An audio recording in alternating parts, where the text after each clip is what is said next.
بسم اللہ الرحمن الرحیم۔ کبھی دیکھا جاتا ہے کہ جانور جب خریدنے کے لیے مارکیٹ جائیں تو وہاں کچھ جانور ایسے ہوتے ہیں کہ جن کے بارے میں یہ بتایا جاتا ہے کہ جانور کے سینگ پیدائشی طور پر نہیں ہیں یا بیچ میں سے ٹوٹ گئے ہیں، تو ان کی قربانی کا حکم کیا ہوگا؟ تو ایسا جانور کہ جس کا سینگ پیدائشی نہ ہو یا درمیان میں سے ٹوٹا ہو تو اس کی قربانی درست ہے۔ ہاں، سینگ جڑ سے اکھڑ گیا ہو جس کا اثر دماغ پر ہونا لازم ہے تو ایسے جانور کی قربانی درست نہیں ہوگی۔ یوں ہی جو جانور اندھا ہو یا کانا ہو یا اس کی ایک آنکھ کی تہائی روشنی یا اس سے زائد جاتی رہی ہو یا ایک کان تہائی یا تہائی سے زیادہ کٹا ہوا ہو تو اس کی قربانی کرنا بھی درست نہیں۔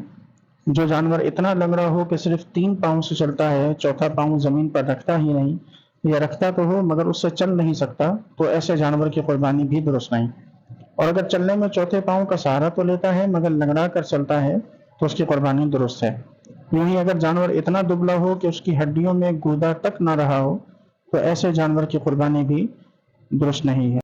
اسی طرح جس جانور کی دم تہائی سے یا اس سے زیادہ کٹی ہوئی ہو تو اس کی قربانی بھی جائز نہیں۔ ایسے ہی جس جانور کے دانت بالکل نہ ہو یا اکثر دانت نہ ہو تو اس کی قربانی بھی جائز نہیں۔ خصی جانور کی قربانی جائز بلکہ افضل ہے کہ رسول اللہ صلی اللہ علیہ وسلم نے خصی جانور کی قربانی کو پسند فرمایا۔ جس جانور کے پیدائشی کان نہ ہو اس کی قربانی بھی درست نہیں، اور اگر کان ہو تو صحیح لیکن چھوٹے ہوں تو اس کی قربانی درست ہے۔